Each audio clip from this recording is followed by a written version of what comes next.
Okay, I'm coming to sit next to you. Okay. But well, it's a very tiny couch. I warn you in advance. okay, speaking.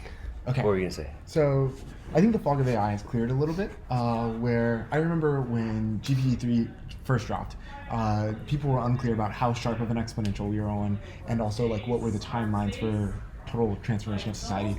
You're gonna want to pause for a sec. Okay, I restarted it. I didn't figure out how to actually pause it. I feel you. Did you give me an option to pause? I think it does. Okay, so Mhm.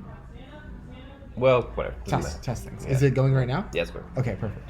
So yeah, what I was saying is like, yeah, when GPT-3 first dropped, people were unclear what type of exponential we were on, how sharp it was, etc. And so I think for most people who are paying attention, the most intense like whiteout blizzard happened in their forecasting, where they were like, I have no clue, I can't even forecast 5 years from now. Yeah. And I think like that fog of war has like mostly cleared, and we have some like pretty good intuitive understandings of like what this might look like. And so I'm doing a series of talks on like possible economic futures, the ramifications, where the point is to get people in a mindset of like, this is what the future might play out, like develop key insights of like, okay, for example, one type of key insight is what are the key metrics to measure to let us know which future we're in? Yeah. Like which inflection points do I need to know that once this number goes this way, we're like 50% chance we're in this future, not this future, you know? Yeah. So it's like a talk series where we talk about that future, then people go into small groups, and then we all come back as a big group to sort of sort out the things. I can give you an example, by the way, of like what I mean by the fog of war has cleared. What do you hope to accomplish by group discussion, though? Novel insight generation and cultivation and curation. Okay. Sure. One of the things do you know Clovis? Yes, okay. He's doing the first one with me. Yeah, okay, yeah. All right, that's good, because there's a high overlap. He really also likes stuff like that. Yes. Clovis, it will be me and Clovis for the first one. Me and Leah, which is a friend who runs a PE fund, and me and Danielle Strockman, who is the founder of the Teal Fellowship and 1517 Fund, all here. And I'm looking for one more, so I have no clue. I want to give you the fog of war clear. Yeah. Because I think you'll find it fascinating, because it's something that once I thought about it, I was like, oh shoot, no one is talking about this enough. Based off of everything we can tell right now, and just like simple laws of how long it takes to start up a factory, it's looking like there will probably be a 20-year lag between when all human cognitive labor is automated and all human physical labor is automated, with cognitive labor going first and physical labor taking like 20 years to catch up. Do you even envision a future in which cognitive labor is automated? Because I kind of don't see it yet. I think for the most part it will be automated. I definitely see. I think it's a possibility, but not with current tooling and the current generation. Not even in the foreseeable future do I think there will be a generation where human cognitive labor is automated. But like I think it's like conceptually possible, and probably like I think the generations that I can see is probably only like 2 or 3 years in the future. So not in the next 2 or 3 years, but maybe in the next 5 to 10 possibly. My guesstimate is somewhere in the next 7 to more like 20 years, we will see essentially the current version of the professional managerial class. The way that this is often thought about is if your job only requires a computer, video, and a mouse, you're gone 20 years from now. And it's like, to be fair, like that one I can see very clearly with just like current Claude computer dynamics ramping up faster and faster, or tool use. So like MCP servers plus Claude being able to use your laptop. It's like, give that 5 years of continuous refinement of millions of people using that, gone, And it's like, the funny thing is, our current class structure, those people are like the top 5 to 10% in terms of economics. And to see those people, they're going to fall really dramatically, where plumbers and tradespeople are going to rise to be what they used to be. And that's going to, like, the political ramifications of that, the social ramifications of that are all super interesting, Interesting. So you anticipate that the white collar jobs will evaporate? Yeah, and there'll be a 20-year period where like most jobs are blue collar.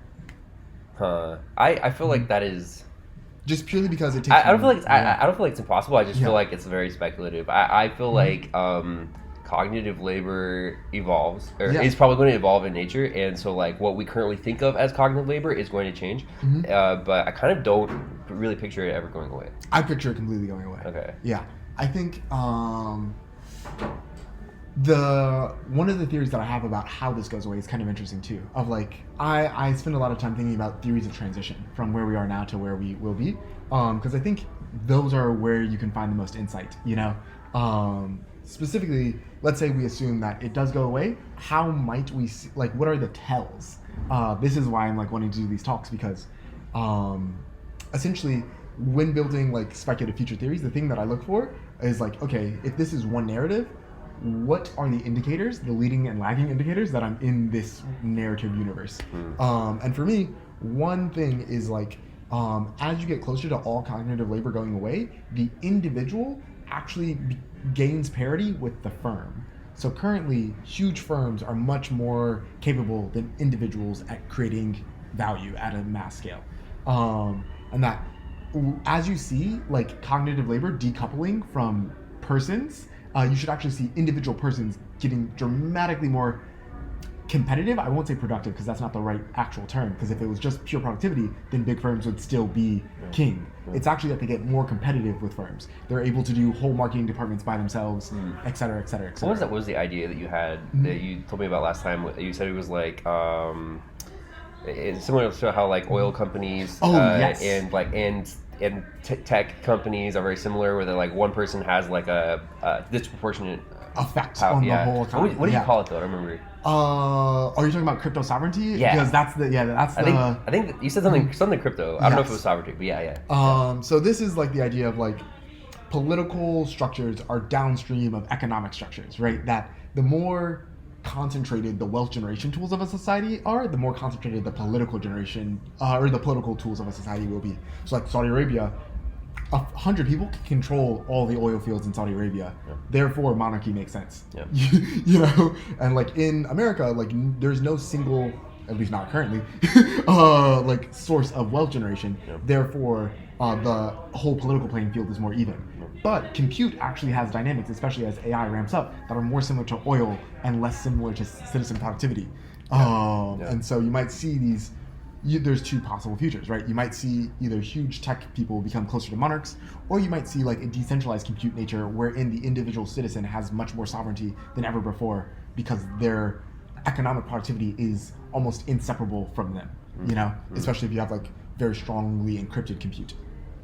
Where what was the topic that we originally started with when I first started recording? I don't remember, but just like the talks and like economic futures, and then we were talking about like Afrofuturism. Yeah. So Afrofuturism was like the idea that that potentially Africa was going to leapfrog and become like a superpower. Kind of, exactly. Okay. It's like it's got the most mineral resources in the world. It has a whole bunch of oil. It is the last continent to do the demographic transition, so we'll have the biggest population for a while. But okay, so we brought that up because you were saying that there's like a bunch of different like types of futurism. But why were we talking about the futurism? Because I'm trying to do these speculative future talks. Okay. I want to.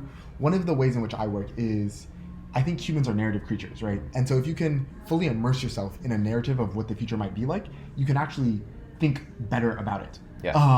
Okay. This aligns a lot with something I've been thinking a lot about, which is like the value of teleology. Yeah. Like the end goals, the why. Yeah. Like I think that it is like categorically just as irrelevant and needed to reason from as if things have purpose, as it is to reason like in a causal deterministic way, just like observing what has happened and trying to extrapolate what can or will happen. Like if you assume that everything has purpose, not because like there is a God, which I think is like sort of like anachronistic.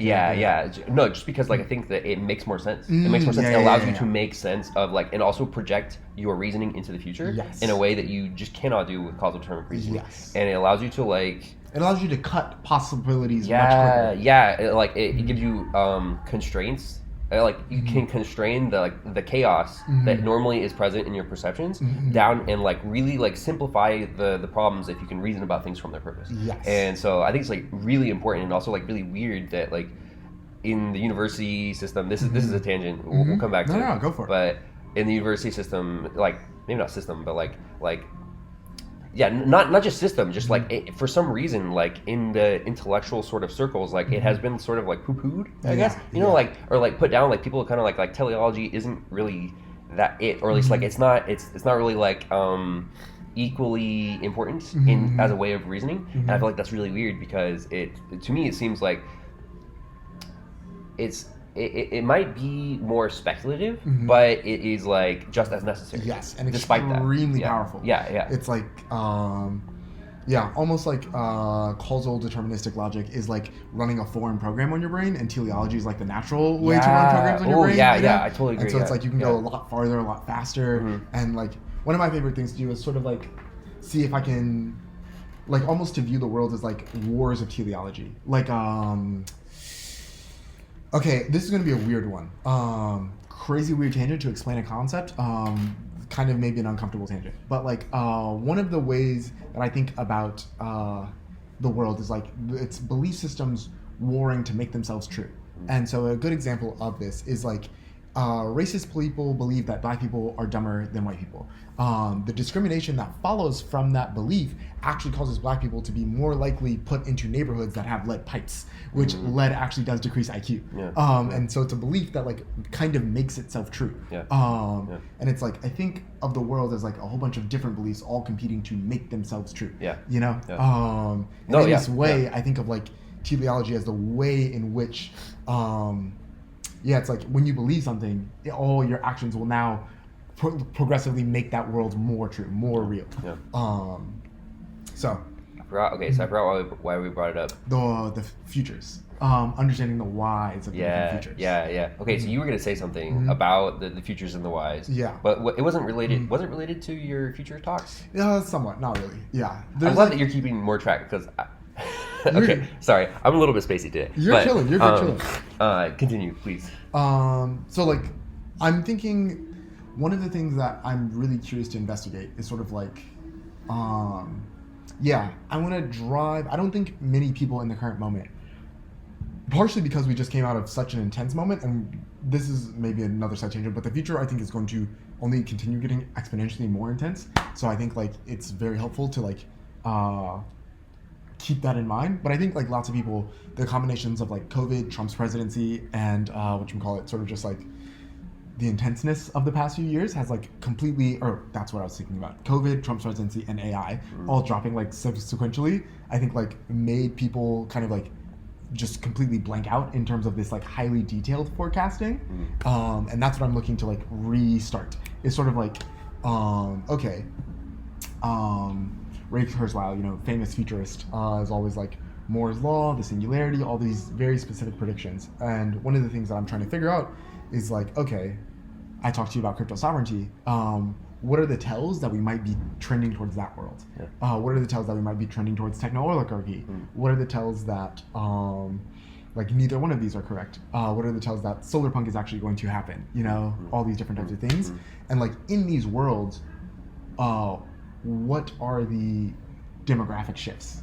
So like one of the subtle ones is like I was talking to you earlier about how we're going to see trades be very valued for like 20 years when the professional managerial class is just getting cut and cut and cut.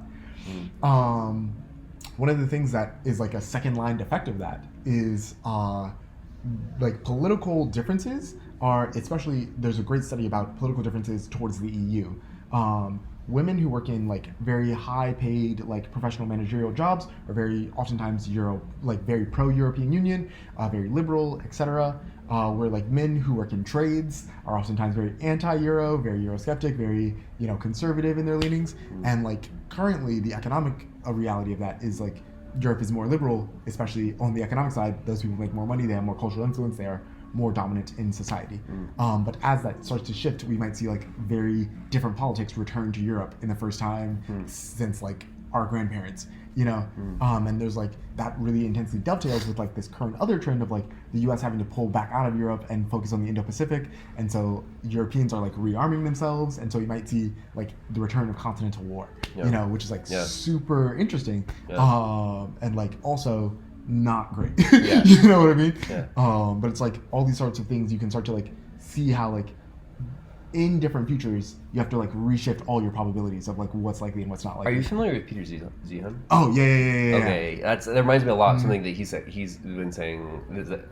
Actually, I love him because I think he's like an original thinker and analyst, and he makes a lot of very interesting like speculations about what things will happen next, and I think a lot of them are well founded. Yeah. But also, I kind of don't like him because I think that he is a causal deterministic reasoner. He's entirely looking at the past to try and predict the future. Yes. And not necessarily, and so like a lot of his speculations are necessarily kind of like very negative. Yeah. And I feel like, okay, so you're familiar with the Malthusian prediction? Yeah. Malthusian trap. Okay, so like I listen to this podcast. I really love they put a name on this phenomena where the Malthusian trap is avoided. They call it the Malthusian swerve. Yes. All right. Yeah. You swerve around the trap, and they were saying that there's actually a lot of things where like if you look into the future, just like.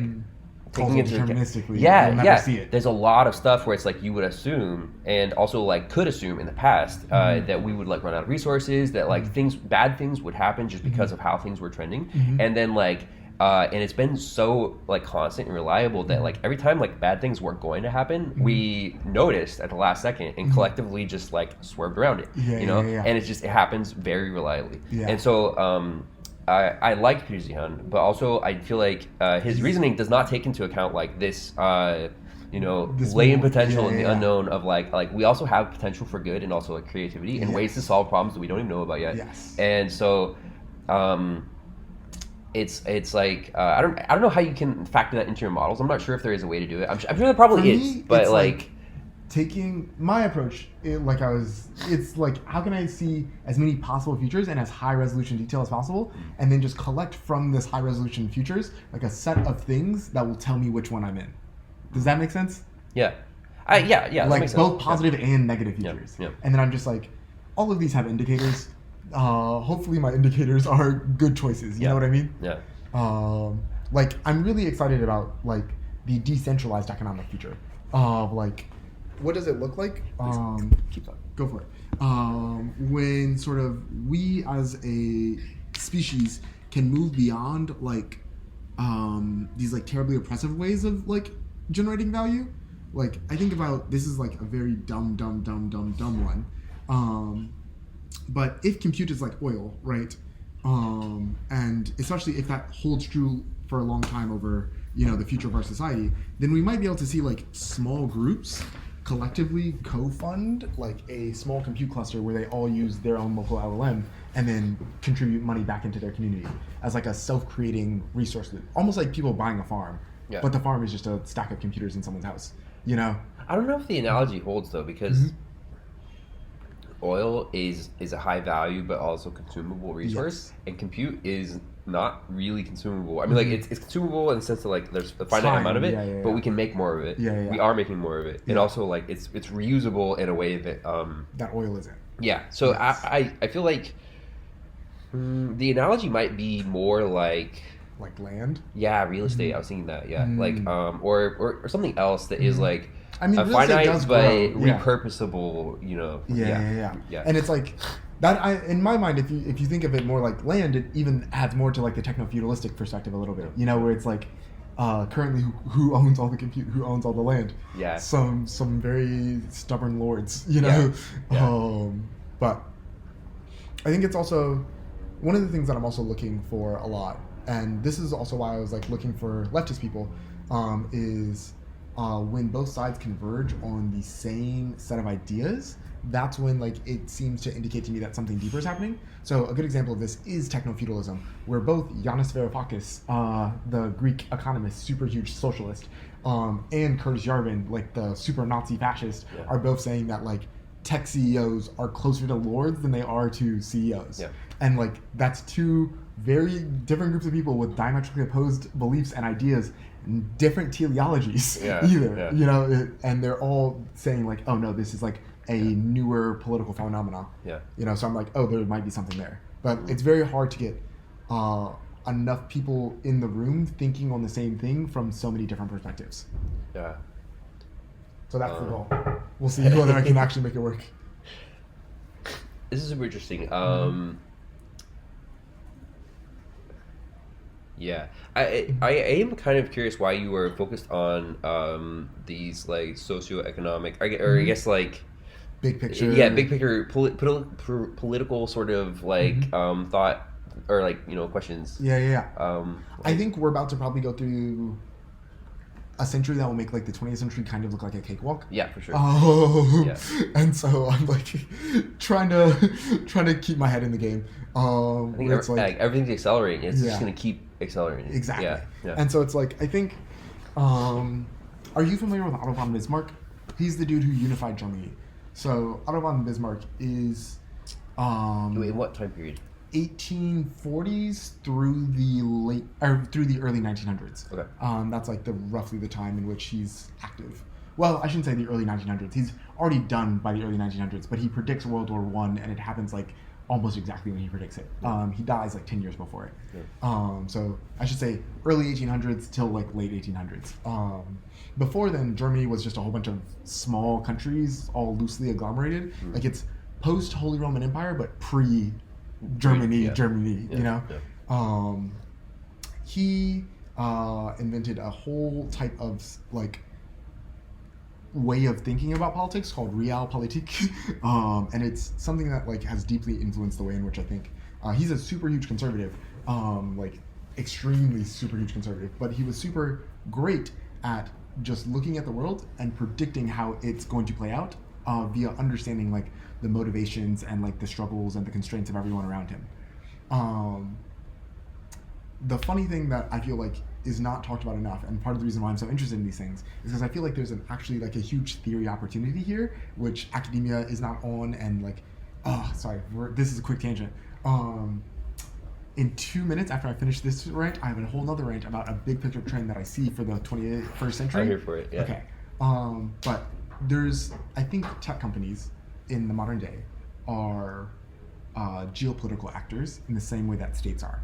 And I like all of political theory is not meant for the new world in which we live in. It's meant to analyze states, not to analyze states competing against multinational companies, competing against, like it's a multi-pronged, multi-entity type proxy war across several continents right now. And it's like very interesting. The other thing that I was going to say is that knowledge is, or I shouldn't say knowledge, alpha, so frontier knowledge, is going to be less accessible over the course of this century, is my guess.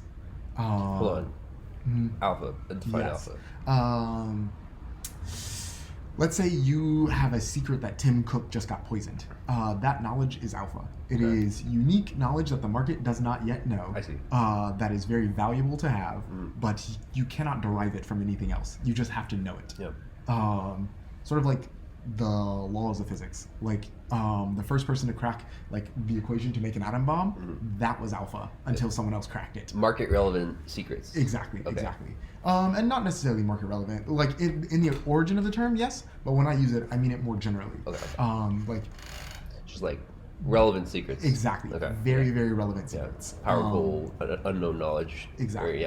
And like the trend line of the 20th century was that alpha was more and more accessible. And up until probably like the mid 2020s, it will still be that trend line, but I think that's going to reverse really intensely. Wait, when you say alpha was accessible, what do you mean? Like, you mean there were a lot of people who had relevant secrets? No, it was like people were just giving out their secrets for free. Like a good example of this is like research papers. Completely. Yeah. What you mean, like the open knowledge plan of science? Yeah, like, of science and of like just everything was like everyone was wanting to give you as much free knowledge as you could possibly take. Yeah. Right. Yeah. And I think we're about to see a really intense reversal of that over the next 20 years. Whoa, say more about that. We're moving into a more competitive landscape, and as landscapes get more competitive, people start to hide their competitive advantage more and more because it becomes more and more valuable. On top of that, I also think that academia, specifically economically valuable academic things, there's like this perverse incentive at the heart of certain types of academic studies. So a classic example of this is economics. If you study economics in school, by definition, you're studying not the smartest economist. So if you think about people in the same ways that people think about AI, so like the term I'm going to use here are instrumental goals, Instrumental goals are goals that you have not because you want the thing, but because they'll help you get something else. And then the convergent instrumental goal of most agents is money, because regardless of what you're doing, money will help you do it. You know? And so for most agents with most goals, regardless of their teleology, it is almost always a guarantee that they will try and accumulate money. So when I am using this, I am talking about people, and people are not necessarily rational agents, but in aggregate, they oftentimes act like it. Right? So if you take rational agents and you throw them into the current world, specifically studying economics, rational agents will choose not to go into academia because you make much more as a trader. Someone who works at Citibank, someone who works in big finance, someone who works in VC or at a hedge fund. And the best economists are not in academia. No, the best economists are trading stocks, or like trading bonds, you know, or like currencies. Probably not giving their knowledge away for free. Exactly. Specifically hiding their knowledge so that they can maintain their edge. In fact, when you have a very good trading strategy, you have to keep it secret for as long as possible, because as soon as it's common, you lose all of your edge. And so one of the very weird things about economists is that like the public understanding of economics is like delayed by like 5 to 10 years of the private secret understanding of economics. A good example of this is cryptocurrency, but we're not going to talk about that right now because that's a whole long conversation. And so there's like this really perverse incentive in any academic field that becomes economically valuable. You're seeing this with AI right now, where 10, 15 years ago, you would still see competitive AI papers coming out of research universities. Every single competitive AI paper that has come out in like the past like 2-3 years, it's all companies. And it's like, as that race heats up, it's like OpenAI is already doing this. They don't release system cards anymore for their newest models. They release just the top of the line metrics and nothing else.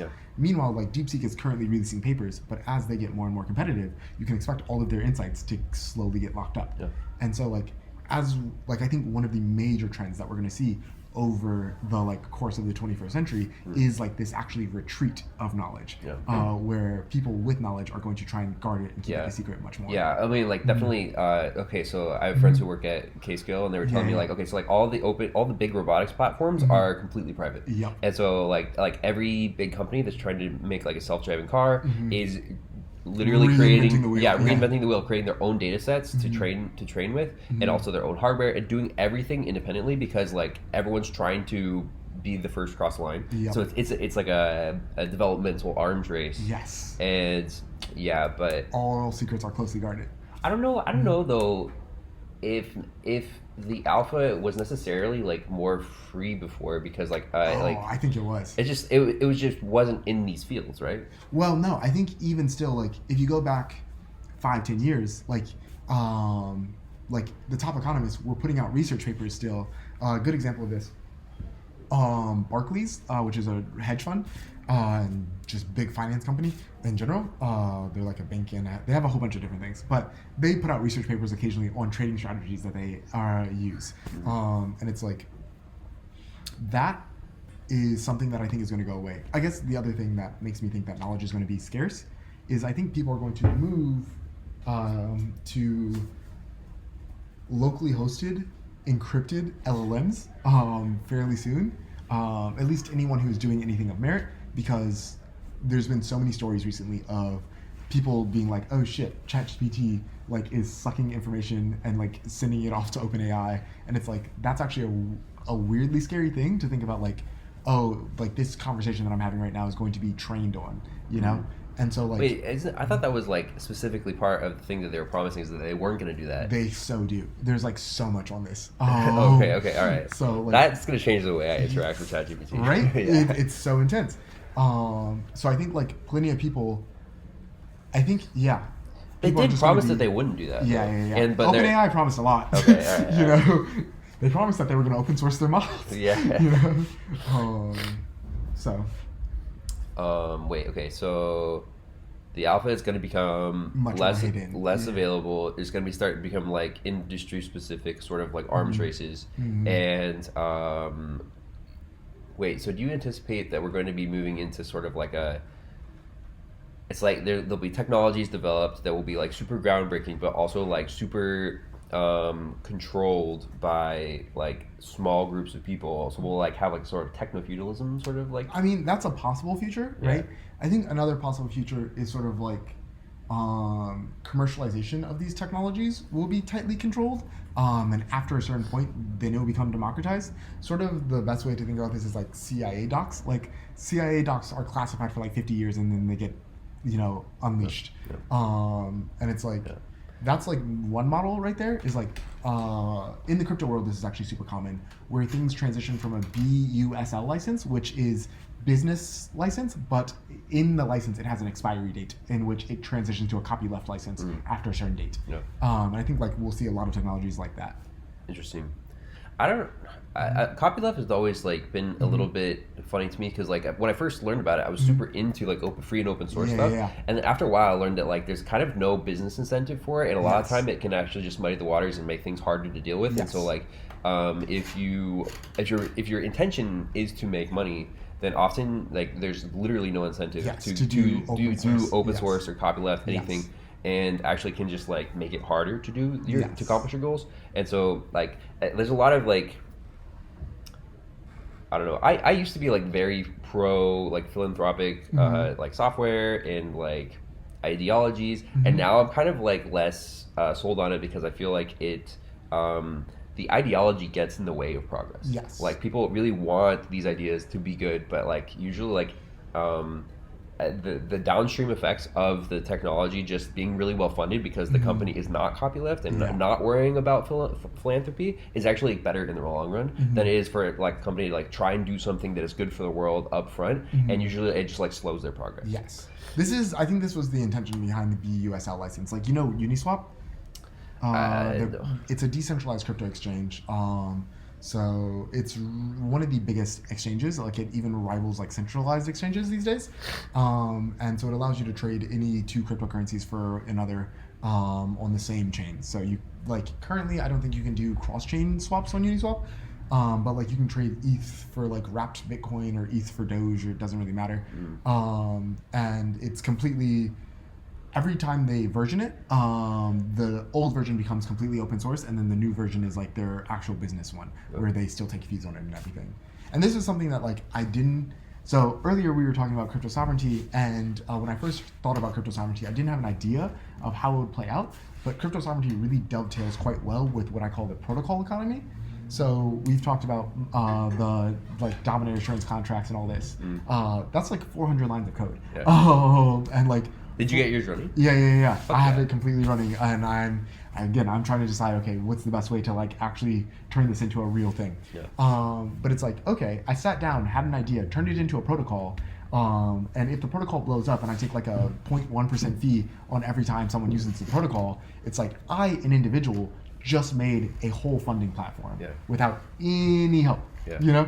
Just like pure code, and then it's like as long as people use it, like that could literally be hundreds of thousands of dollars a year for me.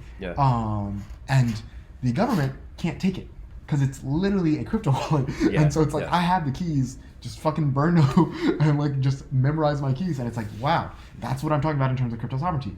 The compute resource that is Ethereum now has like created an economic business for me that like is completely confiscatable. And like this is like a perfect example of like the protocol economy, people creating protocols for human action, and if they're good at it, then those protocols become like a whole new layer, and also like unconfiscatable revenue, which is kind of interesting to me. So that's like an actual clear example of what I'm talking about when I talk about like crypto sovereignty, compute is oil, etc. I love it. Sorry to ramble for so long. No, it's really good. I'm glad we're recording this. This is good shit. I'm really hoping that these ideas become more common, but I'm also like, I'm a little funny because I'm like, do I want to keep this alpha?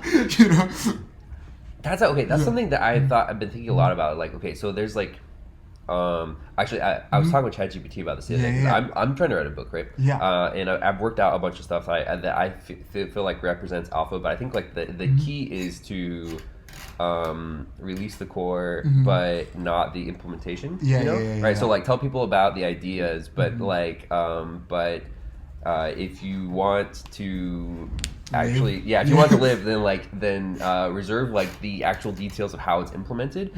Like a few industrious types might be able to work that out, but usually most people are not going to put in the extra work to do that. Yeah. And so like you've already like created a moat. Because like you've shown that you've done the work, that you have fresh and original ideas, but you haven't like actually done like the most relevant part, which is to show people how to use it. Yes. And so you keep that for yourself. Yeah. That makes sense.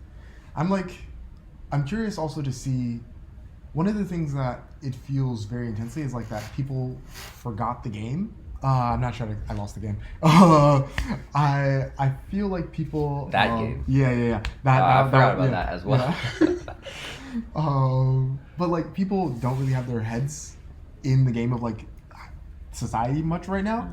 Like the clearest example of this to me right now is like geopolitics. This is like super hard to say without seeming super controversial, so I'm going to try and tread lightly here. Oh, good. You know you're at the end of a great cycle when people are advocating against their own self-interest without knowing that they're doing that. Give an example. Classic example is Americans who want to unwind American empire, but don't understand the intense drop in living standards that will cause. That means that the thing has gotten so complex that the average person who has an influence over it doesn't actually have an understanding of it. Yeah. So the classic example of this is the US dollar is the global reserve currency. Yeah. So one of the things that people fail to recognize is that US dollar inflation is a tax on the whole world. Yeah. So when the Federal Reserve prints more money to make the economy better, yes, we feel that. But do you know who also feels that? Everyone. Exactly. Rice farmers in India trying to sell rice to China, Yeah. who trade in US dollars, and we don't even like think about that. So like we obviously tax Americans, but we like globally tax the whole world using inflation. Yeah. And so if we were to unwind empire, most Americans now have to deal with a crazy spike in inflation that they've never ever seen before. Yeah. And it's like that's gonna hurt so many people, but like the whole global system of like the U.S. empire and how it actually works is so complex that the average person who is influencing it, the average voter, has no conception of what they're talking about. Yeah. You know? Versus like if you're just like an average country, it's like much easier to follow, you know? So I really like so I guess follow-up question. This is relevant, I guess, for you and me, which is like, so you sound like you are a thinker and an analyst, and you're good at it. But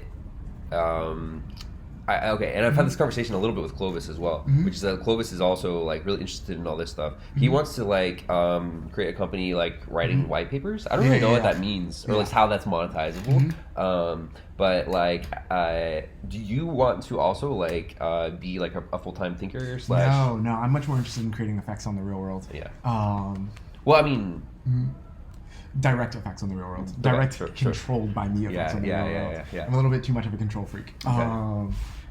So you already know about manifestation markets, the dominant insurance contracts, gamified crowdfunding. Yeah. I hope to make money off of that. Yeah. I also hope that the goal of my thinking is to gain a better model of the world that is also useful for me influencing the world into the future that I wanted to go to. You know, I have my own personal teleology of why I do everything, right? So personally, I think that why I am like doing all these talks and stuff. One, I think it will increase the spread of my thoughts and also the clout that my thoughts have. But two, I'm also just really wanting more people to be thinking and talking at this level of like the mixture of geopolitics, economics, and technology, and like how these all intersect with like philosophy and like personal belief systems, you know, to move the world forward. I'm like, if more people were talking about that, like I just, there's not enough content that I can like eat where I'm like, oh, this content actually like expanded my whole field of view, you know? A thing that I've been thinking a lot about recently is this thing that I call like the focal point of a person's knowledge. So you have broad knowledge, you know, I know lots of different things. You have deep knowledge, I know something very, very well. Yeah. And then the focal point is how far back can you see all of your knowledge at once and get it to interact with itself. Yeah. Does that make sense? Yeah. And it's like I'm looking for things with bigger or farther and farther away focal points where more knowledge is acting upon itself. Personally, or in community, or in everything. Okay. Yeah, like for myself, I'm trying to like get my focal point farther back. The people I talk to, I want them to have farther back focal points. Those are the types of conversations that I'm looking for. Agreed. Fuck yeah. This makes me think that I should also sit down with Clovis sometime and record a podcast. Yes. Clovis is great. Clovis is fucking great. Clovis is like he's a little bit of a mad genius. Yeah. Like, and I didn't realize that when I first met him. I thought he was just like a really cool guy. But the more I've known him, the more I realized like, oh fuck, like Clovis is like a force to be reckoned with. He's like a very like motivated, smart, extremely talented, at like everything. And he's just like, he's gonna do whatever he does. I don't know what he's doing, but like whatever he does, it's gonna be like really good. Yeah. I'm really curious to hear his thoughts on like the first talk that me and Clovis are gonna have, because we're gonna touch on so many different things. There's like this I think we were talking about it last time, like chartalism and like theories of money, and like what does money look like in a post-labor economy. Can you blockchains as ways to create mathematizable value systems? Okay, well first what's a post-labor economy? Because I don't know if I think that can exist. So there's this really interesting thing to me. So the Unitree robots right now, they're $1,600 a pop for one of those like little dogs. What the fuck? Yeah. For the dogs. Okay. Yeah. Okay. Super cheap. Yeah. Super cheap. Yeah. Not the humanoid. No. But you can attach like a limb to the front of the dog, and get it to like grab stuff. So people are sleeping on how useful the dogs are going to be, in my opinion. That's a good point. Yeah.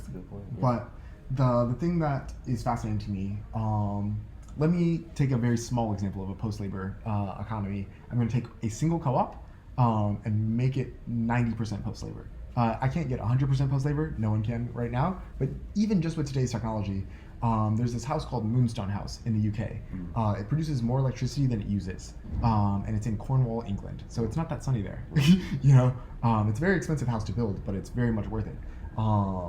So, house that produces more electricity than it uses, throw it on 100 acres, get 10 dogs, have each of those 100 acres, for context, it takes about 2 acres to feed a single person.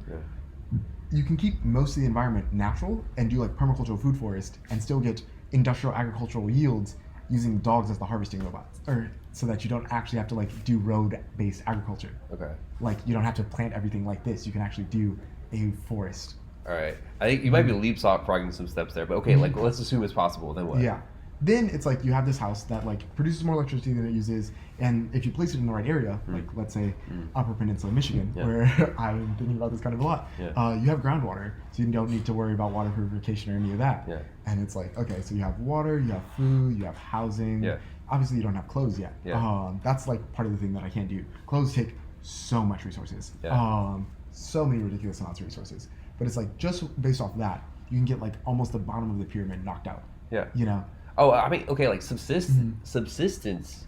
I feel like is a really weird. The problem isn't necessarily that you can't get to a place where everyone has what they need to live. I think that the problem is different in that like I think there's this tension between like sort of capitalistic and communistic modes of thought, where like I think capitalism sort of like represents the urge to sort of like have a better life, and communism represents the urge to have a good life. And better and good are at odds with each other, because like better means you have to change what currently is, and good just means like improving like marginally. No, I don't even think improvement, just like situating yourself so you are having the best of what is currently available, right? And that's a good way to think about that. It's not about like changing things, it's about like moving inside of the thing that already exists. Exactly. So these two things sort of like exist at odds with each other, because like absolutely there is enough resources for everyone to I think have a good life. But the problem is that like with the way things currently are, to have a better life, you need to situate it such that some people are sucking up way more resources than other via ownership. Ownership is the problem, and it's like, so as long as we have like a system in which ownership is a fundamental part, you'll never have a system where like people can actually like just live. It's like not without like shenanigans. You can do it. I think there are a lot of people who currently do it. I think and like there are also ways, I think, to sort of like gamify the system to where you have enough cash flow to live in perpetuity as an individual. But I think often what that, well, I don't actually want to say, but like but yeah, so it's like subsistence is an achievable goal, just not in a world in which we want to own things, commoditize, and also like have better things. And so I think like you can actually choose a world in which you can subsist, but it won't be a very good, like it will be good in the natural sense. Like you will have free time, you'll have like the ability to like access nature and food and nutrition and like community, but you won't have like the latest iPhone. You won't be able to have those things. Do not coexist. And so I think like it already exists. If you're interested in just subsisting, like there's so many ways of doing it. I don't disagree with that. I think we're on track to have regions of subsistence at like high levels of first world quality, and I think like that's actually the like really stark shift. Is like when you can subsist at like San Francisco making $100K a year levels of life quality versus subsist at like subsistence farming level of quality. I think it's like qualitatively different on top of like what's the word? I think it also causes some weird trickle effects.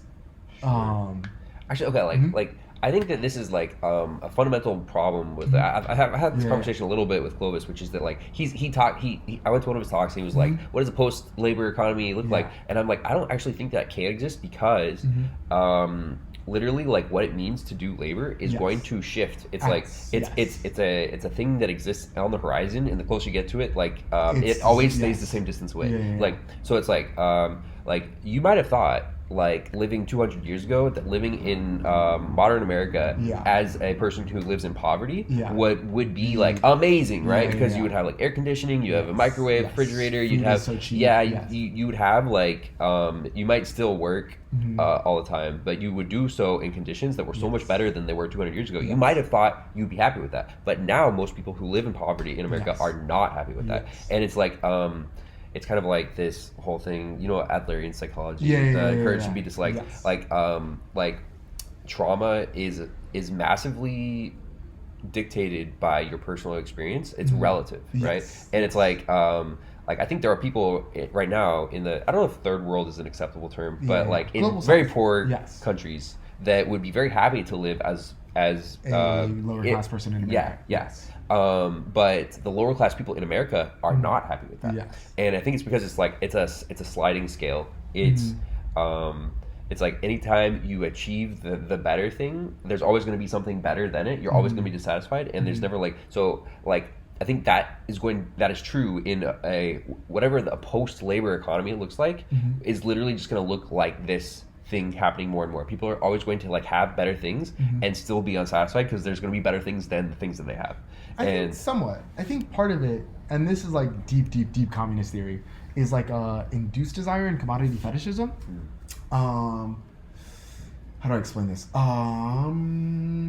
Okay, this is an extreme counterfactual, so it's maybe not useful. Okay.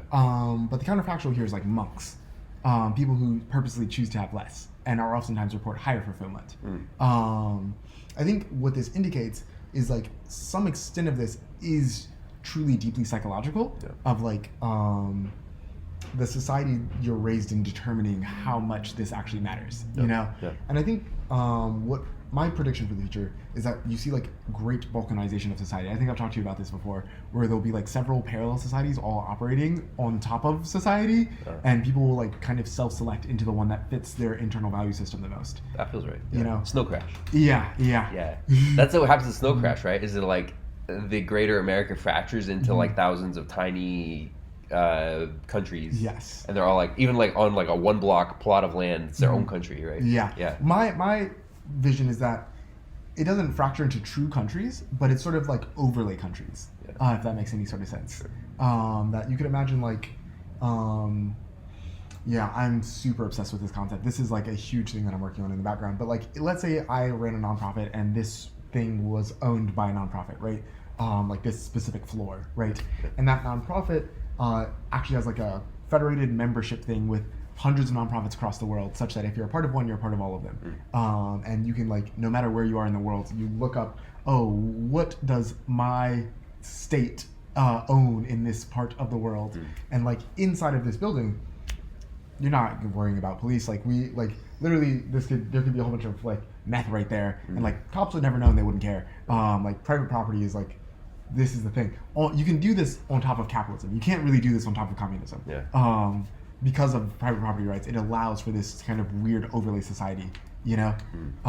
A great example of this is like secret societies, like Freemasons, like in a Freemasons lodge, they're more dictated by the rules of Freemasonry than they are by the rules of whatever country they're currently operating in, you know? And so like I can imagine like thousands of different like overlay societies popping up like this, and people like accidentally finding themselves in these sorts of arrangements. Wait, I was going to say something, I forgot what it was. It was, okay, so I have a relevant thing that I've been talking about recently. You know the concept of negativity bias? Okay, so I actually think that negativity bias is not, it's real, but not all of the time. I think that it's a conditionally true thing. Okay, so this comes back to Alfred Adler. Like your trauma is partially chosen. Like you sort of choose. It's a part of your perspective, right? And you can choose your perspective. So how do I normally talk about this? I had this crazy experience a few years ago when I was in this crazy situation. Like my car wouldn't start. It was in a place where I couldn't leave it, and it was going to get towed, and I was very stressed about it. And then something happened, and eventually my perspective about the situation shifted, and I started to, instead of being like very stressed about it, I started to think it was kind of fun. And the reason I think, and then since then I realized that like I think that there is like a spectrum of perspective. I call it hard versus easy mode. You know, like in a video game, like you have easy mode, you also have like hard mode, and like imagine like you have the same, like you have the ability to play at hard mode, but you choose easy mode because you want it to be easy. Versus like hard mode, you want to be challenged. And like I think that's a real thing in life. A lot of people have this where life isn't good unless it's easy, or life isn't good unless it's hard, right? And like I think everyone like has different parts of their life where they want to be challenged. But like I think about the Marines, especially like it's like a class of people who have categorically chosen something that is like extremely difficult. On definitively purpose. Hard mode. Definitively hard mode, and they love it. They love it, right? It's like for them, it's like peak existence. And like I've always like wondered, like why would anyone choose to be a Marine? And now I think I get it. Like it's like I think there's an element where I actually don't know exactly how this relates, but I do think it's related. That like you want to compare yourself to yourself, not other people. People say that like comparison is the thief of joy, and I've always said that that's really stupid because obviously like you need to be able to compare things in order to perceive it. It's like a fundamental part of your perception. That is how we work. So like comparison is the thief of joy. Thinking life is fair is the thief of joy, right? And there is that's actually so true. That's fascinating. Yeah, thinking that there's like a should, like there like there might be better. There might be definitively better, but there definitely isn't like a way that like life should be for you. It's not like we all get a guaranteed this particular experience, right? And you have to like if you compare yourself to yourself, not other people, what it allows you to do is like sort of isolate yourself from all of that bullshit. And there might be like more layers on top of that, but like I guess my point is that I don't think that negativity bias is necessarily a thing that like is like categorically true. It's not it's a part of your perspective. It's like if you're in easy mode, you want like an easy life, then you're much more likely to have negativity bias. And if you're not in easy mode, if you want a challenging situation, if you want to learn and grow, you want to like be better than you were yesterday, then the relative discomfort or the relative like ups and downs matter a lot less. Like the probability that you'll perceive like a challenging situation as challenging. Or like as a definitive negative. Is like It might be, but I don't think it's like, I'm not sure what the difference is, but I'm not sure that you would necessarily like the classic experiment is like, I give you $10 versus take $10. Mm-hmm. You know, it's like if your goal is not to have more money than you did, but like be a stronger, better version of yourself, like that experience of losing $10 might not be more. Exactly. It wouldn't be. It might be negative, but not as or more negative than the equal positive, right? Yeah. Which is like the whole point of negativity bias, and like so. I don't know. I haven't necessarily worked it all the way out, but no, but I get it. Yeah. You're saying like it's almost like it's a side effect of the current frame that you're using, right? Yeah. Where it's like almost. Have I talked to you about how I view morals? This is morals and teleology and memes all have formed into like one concept in my brain. I don't know. Okay, so memes, ideas that are organisms in and of themselves, right? I think you know what I'm talking about here. Yeah. Okay. Yeah. Memes infect humans. Memes have goals, evolutionarily speaking, in a sense. Like they want to persist. That is part of. That is an propagate. Exactly. That is an instrumental goal. Mind virus, literally. Literally. Yeah. Yes. Yeah. And so you can think of memes of having certain complex goals, especially the more complex the meme, the more complex its goals may be. Well, what's a complex meme? Christianity is a complex meme, right? Okay. It's not like a single belief. It's like a system. I see. Exactly. It's a system. Collection of memes, maybe. Exactly. Yeah. Memeplex is what Dawkins uses for this term. I like the word mimetic organism. Okay. If a meme is a gene, several memes can come together to form a memome, a genome, which exist inside of a mimetic organism. That's funny. I like that. That's funny. So Christianity, Islam, the United States, all very complex memes that have all very complex desires to replicate, in a sense, But these are all ideas. How does that actually work mechanistically? I think the best way to think about it is that if you view morality as a function that takes in a world state, so a description of the world, and then outputs a ranking of said world state. So you have your most preferred world state and you have your least preferred world state, heaven and hell, and then everything falls along the spectrum of heavenness or hellness. You know what I mean? So if I say tomorrow the US gets invaded by China versus tomorrow the US invades China, you have different relative preferences for those world states.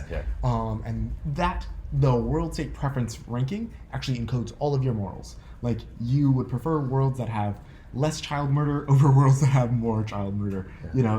Like all statements about morality can be defined as ranking preferences of world states. Does that make sense? Right. So memes have moral systems, which essentially are just weighted rankings of world states, which influence your actions. Like if you feel this certain way towards this set of world states, you're more likely to do these actions, which more highly correlate with this meme spread. Fair. Does that make sense? Yeah. And in this sense, like you can think of like negativity bias as like a form of a meme, like cattle prodding people psychologically. Wait, why is negativity bias a meme? It's not like a meme in itself. It's something that like memes do. Does that make sense? Like it's like it prods people away from things that memes don't like them to do much more intensely than it like pulls them towards things that memes do want them to do. I don't actually. Hold on. Okay. The previous sentence, you said. Sorry. You're good. So I can give you Christianity as a very clear example. Sure. Christianity, in emotion, oftentimes is way more about what not to do than what to do. Okay. Yeah. Like, there is some amount of, some people will go be missionaries, but like, I think part of the thing is Christianity is a very, very highly sophisticated meme. I think it knows most people won't go be missionaries. And so it's more strategic to get most people to stay Christian instead of to create new Christians. Do you get what I mean there? Yeah. And so it's like, in a way, like it ranks the morality of not leaving the faith and it pushes that much more strongly than creating new faithful members. Yeah, fair. Does that make sense? Yeah. And that's like an example of like negativity bias being used to like help mimetic spread. I like this. This is a frame that I use a lot in my brain. Is like how can I think of memes, morals, and teleology as all one thing? So like the teleological approach to this is morality probably is a meme, right? I don't think of it in itself as a meme. I think of it as like Or at least, I guess there's different moral systems. Yeah, I think of moral systems as memes. Okay, That's actually, the moral systems are like viruses that are trying to affect how you rank world states. Where's the overlap of teleology with the morality? Yes. So I think the way to best view this is almost all moral suppositions are framed teleologically. Why should you be a Christian? So you can get into heaven. Yeah.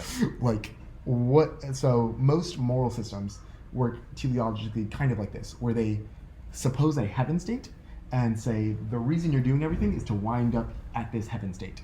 So like that can be heaven. For Jewish people, it's this concept called tikkun olam. They don't believe in the past life; they believe in the world to come, a perfect future world. For tech people, it's space civilization. It's like spacefaring, aliens, and all that. For communists, it's like the revolution. Like regardless of meme, they actually almost all have a heaven state, and they teleologically explain the moral system as a way to get to said heaven state.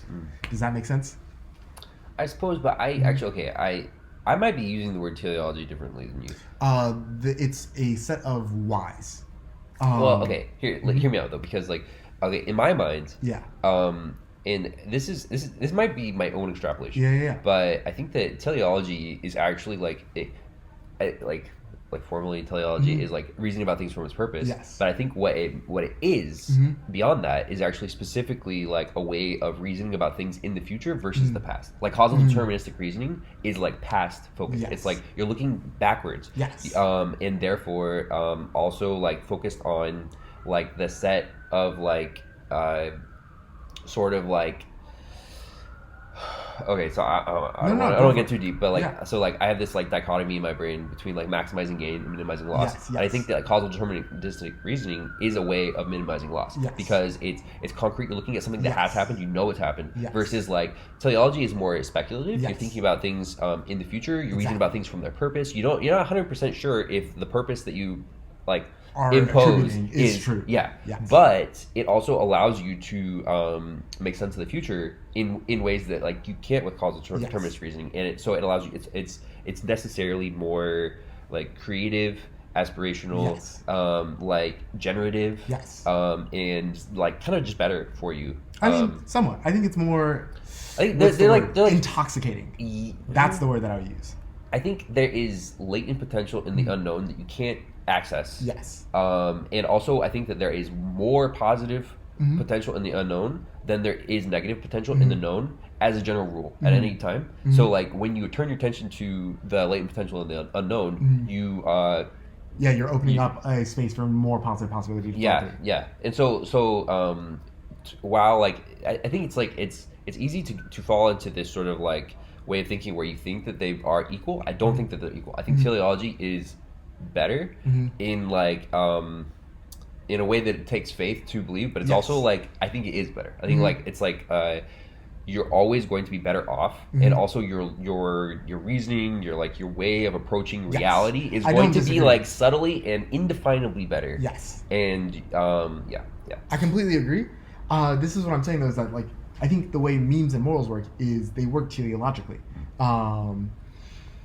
So a great way to think about this is one of the ways in which, like you're talking about like the generative potential of thinking from the future and then like almost retrocausally causing the future. Yeah. Right. And I think that's how like memes work. It's like if you're a communist, you want the revolution to happen. The revolution is this like future state which you're imagining, and you're looking at all of your actions, not from the past currently looking forward, but from the future looking into the past that is now.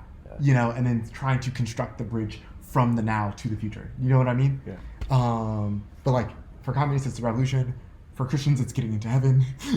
For leftists, or not for leftists, sorry, for spacefarers, it's like getting to Mars. And it's all about like, you have your eye on this prize in the future. And in fact, you don't even really have your eye, like if you're really good at it, you don't have your eye on this prize in the future. You're in the future looking at the now, trying to pull yourself into here. You know what I mean? Yeah.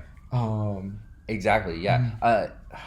There's so many angles of this, like manifesting, like manifesting, the law of attraction. I think manifesting is real because there are eventualities that can't exist unless your attention is on them, right? Yes. And that's like, so it's real. I don't like the spiritualism. I hate spiritualism, honestly. Like it clouds and like obfuscates all of the good things that might be associated with any sort of spiritualism. But but manifesting is real. Yeah. There are 100% are things like, but it's real also in a positive and negative sense. Yeah. Like if you're focused on a negative potentiality that you want to prevent, Yeah. you might actually cause it to happen Yes. because you're focused on it. And likewise, if you're focused on a positive eventuality that doesn't exist yet, as long as it is possible, you could actually cause it to exist by focusing on it. You can move closer and closer towards it. Yes. And so it's like, I don't know where I was going with that. But no, I get you. It's like you're looking into the space of latent possibility and like trying to pull certain uncommon ones into the now. Yes. Yeah. But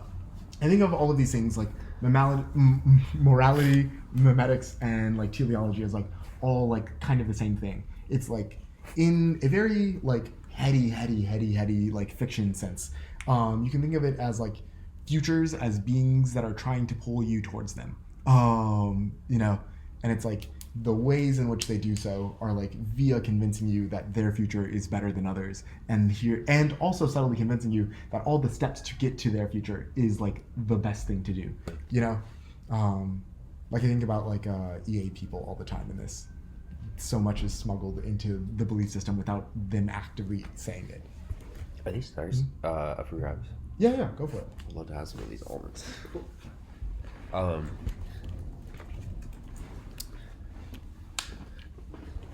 Yeah, EA folks are great. Yeah, I really like the EA community, even though I feel like there's a lot of like, okay, this is actually like the analogy that I would use. I feel like evolutionary thinkers obviously, or not obviously, often make this sort of blunder where they're like, okay, so like evolution is real, which I think it is. Yeah. And then so they're like, hey, if we reason about things from its evolutionary like purpose and or like its history or whatever, then like you arrive at certain conclusions. And I think that there was like a lot of really toxic thinking that happened in the 20th century because of that. Like eugenics, I think was like an evolutionary way of thinking, and like a lot of it's weird because like it's like pro technology, but sort of like anti fundamental humanism stuff was a product of evolutionary thinking. And I think there's like a similar sort of issue in like the EA in the circles, because they're trying to do things that are like quote good for people, but they're using they're like logicking their way out of like empathy and kindness,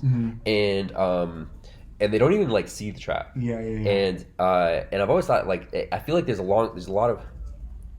parallel there where like the evolutionary thinkers were like reasoning about something that I think is real. Like evolutionary thinking is real. But it's not also, all of the story. Yeah, exactly. They're missing a lot of it. Like there's this common thing called the spandrel fallacy, actually. So let's say you have a square room and you're building a dome. On top of it, there's this part that kind of looks like a triangle that is like a logical necessity, and it's called a spandrel. It's like in medieval architecture, they used to put really nice frescoes and motifs on the spandrels. And the explanation of the spandrel fallacy goes, it's a critique of evolutionary thinking that to believe that spandrels were necessary because people wanted to put frescoes on them. You know, when it's like, it's like the use of the thing and like the reason it's there can like be completely unrelated. You know, and so it's like there's so much. This is like I think a common fallacy of like just hyper like thinky people. I'm not sure hyper intellectual. That's the word I was looking for. People is to lean on one frame or one epistemology to an extent that like drowns out all the others. And it's like you actually have to like self undermines. Exactly. It's like all of these things you could kind of look at it in like a quantum mechanics kind of way, where it's like they're all like different probability distributions that kind of describe the future, and you get like the best model when you like impose them upon each other and create like this superposition of all the different ways in which you could view a thing, you know, which is very hard to do. It's very like, because oftentimes you'll hold contradictory opinions about why the same thing happened, but it's like much more accurate of like, oh, I don't actually know which one of these epistemologies is like the most accurate here, but like if they're pointing to the same thing, then underlying there must be like some accuracy. You know, it's like if both evolutionary thinking and like bottom-up thinking and teleological thinking all come to roughly the same conclusion, probably a good conclusion, you know? That's kind of my perspective on that, but maybe it's weird. No, it's good. I think like I think that there might be a fundamental like sort of law of the universe where like you have a spectrum of perspective. You need both sides. You can't just have one side. I don't think it's like really possible. Like often you might want to spend more time on one side. Yeah. One side may grant you like better effectiveness. But the other's description of what you're actually doing might be much better at detecting like second-tier side effects. Yeah, I think somebody said this to me the other day. Like the yin and yang symbol is like a really good illustration of that. Like where you have like the opposites, but they both have like a kernel of the other. Yes. And I think that is like a brilliant symbol. Yeah, the best way to go for it. Yeah. Okay. Grazie. Yeah, good talk. It was amazing. I'm gonna stop my recording now. An hour